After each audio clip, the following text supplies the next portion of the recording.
বিশাল liberal যারা, তাদেরকেও আমি এই প্রশ্নটা করতে, এটা আমার মাঝে মধ্যেই মনে হয়েছে, পূর্ববঙ্গের মানুষ কিন্তু পশ্চিমবঙ্গে এসে রাজনীতি করেছেন। তারা, আমি অন্য সাধারণ সমস্ত মানুষকে ছেড়ে দিলাম, বড় বড় নেতারা যারা আমাদের রাজ্যের মুখ্যমন্ত্রী, এনারা কেন এ রাজ্যে এসে, কেন এপার বাংলায় এসে পলিটিক্স করতে হয়েছে? প্রফুল্ল ঘোষ মুখ্যমন্ত্রী ছিলেন আমাদের, মালিকান্দা ঢাকার বাসিন্দা ছিলেন।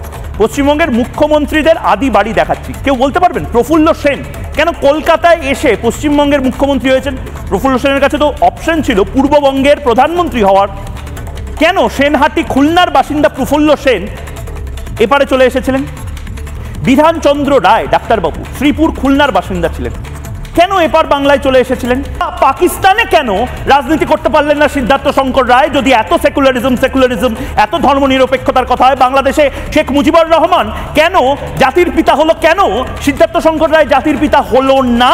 রায় জ্যোতি বসুর কি ট্যালেন্ট কম ছিল? জ্যোতি বসুর কি আইকিউ কম ছিল? জ্যোতি বসু কেন শেখ মুজিবুর রহমানের মতন গোটা বাংলাদেশের প্রধানমন্ত্রী হতে পারলেন না? বারুদি ঢাকার বাসিন্দা ছিলেন জ্যোতি বসু।